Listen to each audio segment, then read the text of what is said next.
In today's video, I'm going to teach you how to use corner smoothing in Figma. Figma is a powerful design tool, and understanding its nuanced features like corner smoothing can significantly elevate the quality and aesthetic appeal of your designs. Standard corner radius can sometimes appear a bit sharp or less refined, especially at larger values. Corner smoothing helps achieve a more natural, continuous curve, giving your designs a softer, more organic, and visually pleasing appearance. It's a subtle but impactful detail that can really make your UI elements pop with a professional touch. Let's dive into how you can easily implement this feature. Our first step is to prepare your shape by adjusting its corner radius. Before you can apply any smoothing, you need to have a rounded corner to work with. Begin by selecting the desired shape or object on your Figma canvas.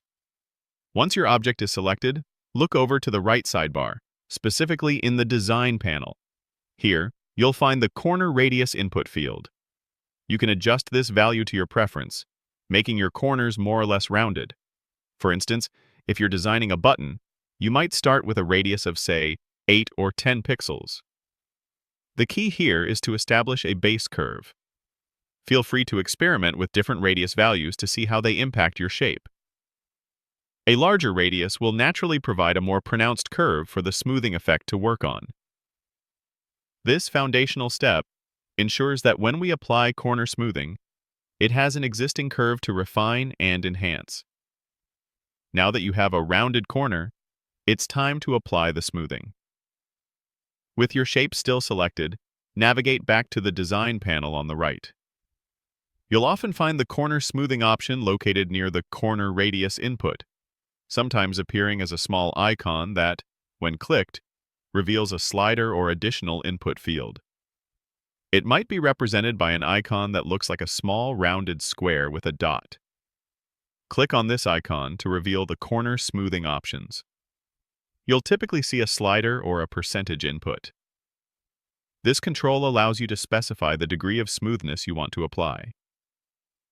As you adjust the slider or input a value, you'll immediately notice the corners of your shape subtly transform. Instead of the traditional circular arc, the curve will become more organic and continuous, especially noticeable at higher smoothing percentages. Think of it as refining the tangent points of the curve to create a softer, more pleasing transition. Many designers liken this to the Squirkle effect often seen in modern user interfaces, inspired by industrial design principles to make objects appear more friendly and less rigid. Experiment with the values until you achieve the desired visual outcome for your specific design element. Pay close attention to how the corners look at different percentages. Even a subtle adjustment can make a big difference in the overall feel of your design.